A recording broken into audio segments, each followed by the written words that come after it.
Hello বন্ধুরা, তো দেখো অবশেষে বাড়িতে চলে এলাম। আজকে আমাদের ছুটি দিয়েছে। তো ছুটি দিয়েছে আমাদের 6টার দিকে ছুটি দিয়েছে প্রায়। তো বাড়ি আস্তে আস্তে বেজে গেছে প্রায় 9টা আমাদের, কারণ এই গাড়ি ছিল না, গাড়ি আবার ফুল করতে হয়েছে। তারপর বাড়ির থেকে আবার গাড়ি যাচ্ছে 13 কিলোমিটার দূর, তারপর সেখান থেকে আবার আমরা আস্তে আস্তে বেজে গেছে পুরো 9টা। তো বাড়িতে এসে দেখি বাড়িটা পুরো ফাঁকা, মানে কি বলবো, বাড়িতে মানে আপনাদেরকে একটা ভিডিও করে দেখাতাম বাইরে গিয়ে।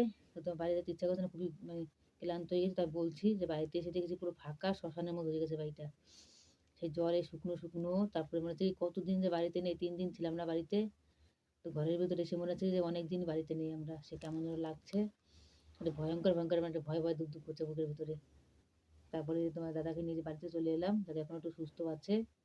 তারপর বাড়িতে এসে দেখি এখন মানে বাড়িতে আমার গ্যাস, তারপরে জল চাল মানে সব কিছু ছিল, থালা বাসন সব কিছু ধোয়া ছিল, সব কিছু ছিল।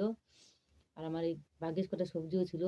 আর ওই আলু তো আছেই, তো আলু তো তোমার দাদাকে খাওয়ানো যাবে না, তো তোমাদের মানে হালকা সবজি 3টা, আর আরও স্থানে যাবার 3টা, তো সেগুলো ছিল বাড়িতে। যাওয়ার একদিনে এনেছিল, সেরকম ওই সবজি ছিল, তো সেই সব দিয়ে। আর বাড়িতে কটা ডাল ছিল, এই কটা মুসুরির ডাল ছিল, বেশি না অল্প কটা ছিল।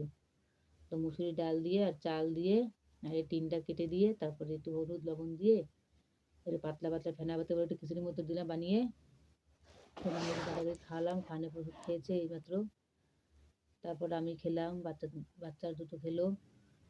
তো এখন মানে কি বলবো, এত মানে যাক আপনারা দোয়া করেছেন, ভগবান আছে, তার জন্য তো দাদাকে ঠিকভাবে করে নিয়ে আসতে পেরেছি, অপারেশন করিয়ে দাদা এখন সুস্থ আছে। তো ওই 7 দিন পরে আসলে ওই টাঙ্কা কাটা হবে, মানে সেলাই কাটা হবে। তো ডাক্তার বলেছে আবার 5 দিন পরে যেতে। তো 5 দিন পরে আবার যাব।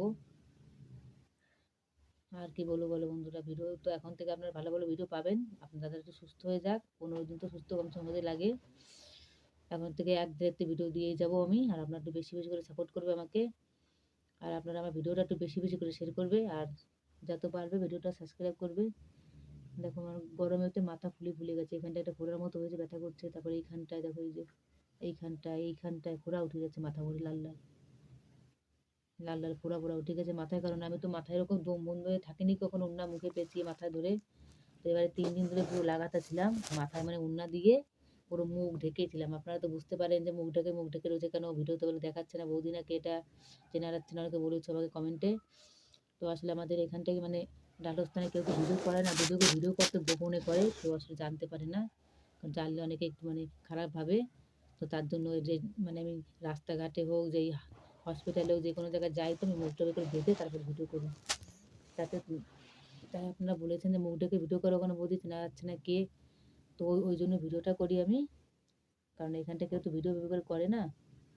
তো তার জন্য মুখ ঢেকে করেছি, তার জন্য মাথাটা আমার সারা জায়গায় ফুলে ফুলে গেছে। তো বন্ধুরা আপনারা দোয়া করো যাতে আপনার দাদা পুরো সুস্থ হয়ে যায়, ভালোভাবে ভালোভাবে সুস্থ সুস্থ হয়ে যায়। তারপর আমি আপনাদেরকে ভিডিও দেবো, লাগাতার ভালো ভালো ভিডিও পাবেন, ডান্সের ভিডিও থেকে শুরু করে বড় ভিডিও সব পাবেন। আর আমার দেখো কি অবস্থা হয়ে গেছে, চোখ মুখ দেবে 3 দিনে কি অবস্থা হয়ে গেছে। আর আমাদের এখানটায় এত খাবারের দাম কি বলবো। আপনাদের কাছে একটা ভিডিও বানানো উচিত ছিল আমার, ওই খাবার দাবার সম্বন্ধে, তো বানাইনি আসলে, অনেক লোকজন ছিল, তারপরে কোথা থেকে কি এটা হয়ে যাবে, অপারেশন করাতে গেছি। তো তার জন্য কোনো ভিডিও টিডিও বানালাম না আমি। এই কটা ভাত, মানে এই কটা ডাল, মানে ওই সিল্কাবালি ডাল আর এই চাল দিয়ে এই কটা 70 টাকা প্লেট। আর এইটুকু একটা ম্যাগি 50 টাকা। একটা ম্যাগি বলছে যে দুটো ম্যাগি দেবে, দিচ্ছে একটা ম্যাগি। আর ডাবের দাম তো সব জায়গায় বেশি থাকে, আমাদের এখানটা 40-50 টাকা নেয়, আর এখানটায় সেই 60-70 টাকা নেয় ডাবের জল। তো এইসব খাবার দাবার খেয়েছি, রুটি সবজি এসব খেলাম। তো যতই বন্ধুরা বাইরের খাবার খাই, সে পেটও মানে পয়সা তো পয়সা চলে যায়, পেট তো ভরে না, আর উপরে কি বের কথা নোংরা। পেট ভরা তো যেমন তেমন, এত নোংরা বাইরের খাবার, খাওয়াই যায় না বাইরের খাবার। তো যাক 2-3 দিন খেলাম অনেক কষ্ট করে। তো এখন যে বাড়িতে এসে হালকা খাবার বানিয়ে দেবো, তোমার দাদাকে পুরো হালকা স্যুপ খিচুড়ি ডাল রুটি এসব খাবে 15 দিন ধরে। তারপর 15 দিন পরে আস্তে আস্তে আস্তে আস্তে খাওয়া একটু বাড়াবে। তো সুস্থ হয়ে যাক, তারপর আপনার সঙ্গে পরে আবার ভিডিও আমার দেখা হবে। তো সকলে ভালো থাকবেন বন্ধুরা। তো গুড নাইট বন্ধুরা, টাটা।